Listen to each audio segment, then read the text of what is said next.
ఏది అయినా ఆచి చికెన్ మసాలా. ఫాతిమా ఓవైసీ కాలేజీల బిల్డింగ్ సల్కం చెరువు ఎఫ్టీఎల్ పరిధిలో లేదని హైకోర్టుకు తెలిపింది ప్రభుత్వం. రెవెన్యూ నీటిపారుదల శాఖ సంయుక్తంగా నిర్వహించిన సర్వే నివేదికను అదనపు అడ్వకేట్ జనరల్ ఇమ్రాన్ ఖాన్ హైకోర్టుకు సమర్పించారు. గత ప్రభుత్వ హయాంలో మిషన్ కాకతీయ కింద సల్కం చెరువు కట్టను అభివృద్ది చేశారని, ప్రస్తుతం ఎఫ్టీఏలో ఎలాంటి నిర్మాణాలు లేవని చెప్పారు. ఓవైసీ విద్యా సంస్థను సల్కం చెరువు ఎఫ్టీఎఫ్లో ఆక్రమించి కట్టారని పేర్కొంటూ న్యాయవాది విజయ్ గోపాల్ హైకోర్టులో పిటిషన్ దాఖలు చేశారు. దీనిపై జస్టిస్ ఎన్వి శ్రవణ్ కుమార్ ధర్మాసనం విచారించింది. రెవెన్యూ నీటిపారుదల శాఖలు సంయుక్తంగా నిర్వహించి రూపొందించిన నివేదికను ఏఈజీ కోర్టుకు సమర్పించింది.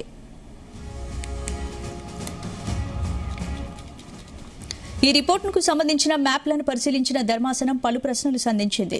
చెరువులోకి అక్రమ నిర్మాణాలు చొచ్చుకొనొచ్చినట్లు మ్యాప్లో స్పష్టంగా కనిపిస్తుందన్నారు. దీనిపై ఎఫ్టీఎల్ ఆక్రమణకు గురి కాలేదని ఎలా చెబుతారు అంటూ ప్రశ్నించారు. గత కాస్ర పహానీలో చెరువు విస్తీర్ణం 39 ఎకరాలుగా రికార్డయింది. 2016లో సల్కం చెరువు ప్రాథమిక నోటిఫికేషన్ జారీ చేశారు.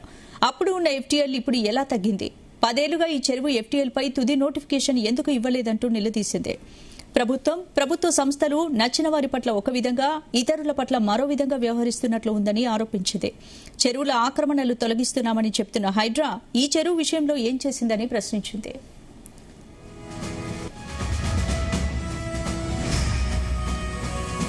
ఇదే అంశానికి సంబంధించి పూర్తి అప్డేట్స్ మా క్రైమ్ బ్యూరో చీఫ్ రవితేజ అందిస్తారు. రవితేజ. ఫాతిమా ఓవైసీ విద్యా సంస్థల భవనం సల్కం చెరువు ఎఫ్టీఎల్ పరిధిలో లేదంటూ హైకోర్టుకి ప్రభుత్వం కౌంటర్ దాఖలు చేసినప్పుడు ఈ విషయాన్ని ఉన్నత గౌరవ న్యాయస్థానానికి తెలియజేసింది. రెవెన్యూ నీటిపారుదల శాఖ సంయుక్తంగా నిర్వహించినటువంటి సర్వే నివేదికను ఏఐజీ ఇమ్రాన్ ఖాన్ హైకోర్టుకి ఈ కౌంటర్ అఫిడవిట్ దాఖలు చేసినట్టుగా తెలుస్తోంది. గత ప్రభుత్వ హయాంలో మిషన్ కాకతీయ కింద సల్కం చెరువు కట్టను అభివృద్ధి చేశారని, ప్రస్తుతం ఎఫ్టీఎల్లో ఎలాంటి నిర్మాణాలు లేవంటూ కూడా ఈ విషయాన్ని కౌంటర్ రూపంలో హైకోర్టుకి తెలియజేశారు. ఓవైసీ విద్యా సంస్థలను సల్కం చెరువు ఎఫ్టీఎల్లో ఆక్రమించి కట్టారని నిన్న హైకోర్టులో విచారణ జరిగింది. ఇప్పటికే హైడ్రా పైన, ప్రభుత్వం పైన హైకోర్టు ఆగ్రహాన్ని వ్యక్తం చేస్తూ ఒకరికి ఒక రకంగా, ఇంకొకరికి ఇంకో రకంగా హైడ్రా వ్యవహరిస్తా ఉంది. ఇటు పిటిషనర్ ఇచ్చినటువంటి పిటిషన్ లో చాలా క్లియర్ గా సల్కం చెరువులో ఓవైసీ ఫాతిమా కాలేజీ ఎంత మేర ఆక్రమించే గురి చేశారు, ఎంత మేర చెరువుని పూర్తిగా కబ్జా చేసి చెరువు మధ్యలో ఈ అక్రమాలకు నిర్మాణం చేపట్టారు అంటూ కూడా క్లియర్ పిక్చర్, గూగుల్ పిక్చర్ కనపడుతున్నప్పటికీ ఇది కబ్జాకి గురవ్వలేదు, ఎఫ్టీఎల్లో ఈ భవనాలు కట్టలేదు అంటూ మాత్రం ఇచ్చినటువంటి నివేదిక పైన కోర్టు దీనిపైన రివ్యూ చేస్తున్నట్టుగా కనబడుతోంది.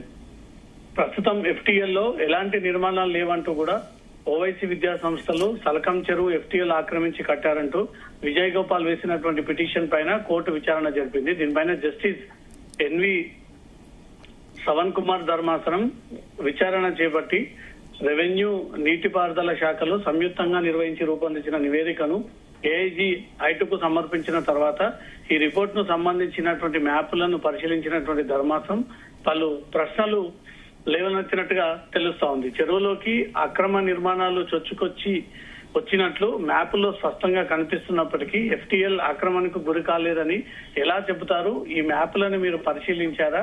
గత రికార్డ్స్ ప్రకారంగా సల్కం చెరువు ఎలా ఉంది, ప్రస్తుత పరిస్థితి ఎలా ఉంది, హైడ్రా దీనిపై ఏం చేస్తా ఉంది, సాధారణ ప్రజలు రోడ్లపై చిన్న చిన్న ఫుట్పాత్లు, కొన్ని చోట్ల ప్రభుత్వం ఇచ్చినటువంటి స్థలాలలోనే నిర్మాణం చేసుకుని ఏళ్ల తరబడి ఉంటే హైడ్రా వాటిని కూల్చేస్తా ఉంది. ఇంత స్పష్టంగా మ్యాప్స్ లో కనపడుతున్నప్పటికీ ఓవైసీ ఫాతిమా కాలేజ్ పైన ఎందుకు చర్యలు తీసుకోవట్లేదంటూ కూడా హైకోర్టు హైడ్రాని క్వశ్చన్ చేసినట్టుగా తెలుస్తుంది.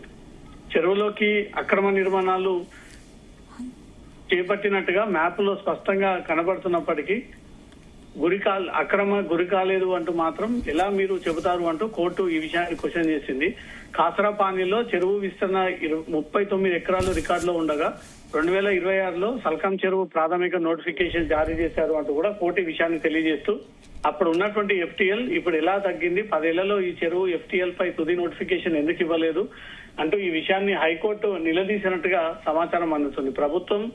ప్రభుత్వ సంస్థలు నచ్చిన వారి పట్ల ఒక విధంగా, ఇతరుల పట్ల మరో విధంగా పిక్ అండ్ చూస్ పద్ధతిని వ్యవహరిస్తున్నట్టుగా ఉందంటూ కూడా కోర్టు అపేక్షించినట్టుగా తెలుస్తా ఉంది.